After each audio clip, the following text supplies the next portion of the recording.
Student असताना income शक्य आहे का हा प्रश्न आज प्रत्येक स्टुडंटच्या मनात आहे। कोणाला पॉकेट मनी हवा आहे, कोणाला पॅरेंट्सवरती बर्डन नकोय, तर कोणाला फ्युचर सिक्युअर करायचं आहे। जर तुम्ही स्टुडंट असाल आणि इन्कम बद्दल सिरियसली विचार करत असाल तर हा व्हिडिओ शेवटपर्यंत नक्की पहा। नमस्कार, मी आहे सोनाली बोरावके आणि तुम्ही पाहत आहात learn and grow with Sonali Borawake channel, जिथे आपण करिअर गायडन्स, मोटिवेशन आणि इन्कम आयडियाज बद्दल मनमोकळेपणाने आज बोलणार आहोत। खूप स्टुडंट असा विचार करतात की आधी अभ्यास नंतर पैसा, इन्कम भेटली तर स्टडीज आपली डिस्टर्ब होतील आणि एक्सपिरियन्स नसताना पैसे कसे मिळणार, हे अनेक प्रश्न त्यांच्या मनात असतात आणि हे कन्फ्युजन नॅचरलच आहे। पण आजची रिअलिटी ही थोडी वेगळीच आहे। आज इन्कम म्हणजे फुल टाइम जॉब नाही, इन्कम म्हणजे स्किल वापरून आपली व्हॅल्यू क्रिएट करणं। हो, स्टुडंट असताना इन्कम शक्य आहे, पण योग्य मार्गाने आणि योग्य लिमिटमध्ये। स्टुडंट इन्कम घेताना 3 महत्त्वाचे रूल त्यांनी फॉलो करायला पाहिजेत। रूल नंबर 1, पहिली स्टडीज प्रायोरिटी असली पाहिजेत आणि इन्कम हा तुमचा सपोर्ट असावा, रिप्लेसमेंट नाही। आणि सेकंड, तुमचा टाइम बाउंड हा इन्कम निवडा, that means the flexible time निवडा, जेणेकरून स्टडीला डिस्टर्ब होणार नाही। Rule number 3, skill based income हवी, जी टाइम एक्सचेंज करून पैसा नाही तर आपल्याला स्किल बिल्ड करून पैसा देईल। असे आपण हे 3 रूल जर आपण फॉलो केले तर हे नक्की स्टुडंटला चांगल्यापैकी पॉकेट मनी म्हणून इन्कम मिळतो। आज मी तुम्हाला स्टुडंटसाठी रिअलिस्टिक इन्कम ऑप्शन सांगणार आहे।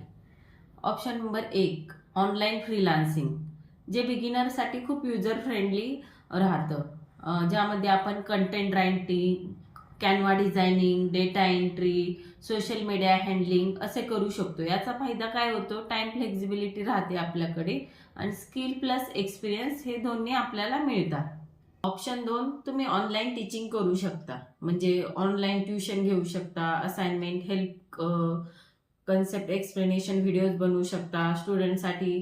त्याचा काय उपयोग होतो की आपल्याला एक नॅचरल स्ट्रेंथ मिळते।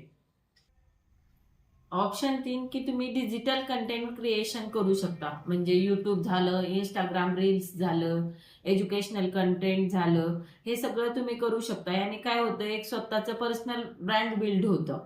आणि आणखी तुम्ही काय करू शकता, पार्ट टाइम ऑफलाईन वर्क करू शकता, ज्यामध्ये तुम्ही लायब्ररी असिस्टंटचं काम करू शकता, कोचिंग क्लासेसचं हेल्पर म्हणून काम करू शकता। आणि याचा आपल्याला सर्वांना फायदा होतो की जेणेकरून आपण एक रिस्पॉन्सिबल पर्सन म्हणून वागायला सुरुवात करतो।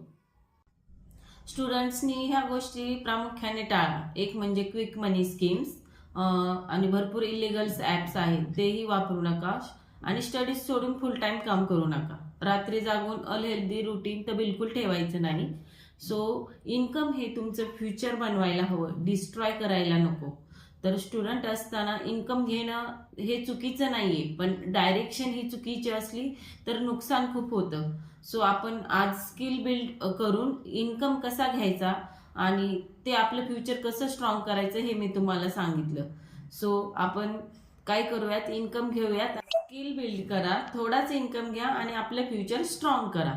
Small income so today and big confidence tomorrow म्हणतात ना, ते असंच। हा व्हिडिओ तुम्हाला युजफुल वाटला असेल तर लाईक करा, कमेंट करा आणि स्टुडंट इन्कम असं कमेंटमध्ये लिहा।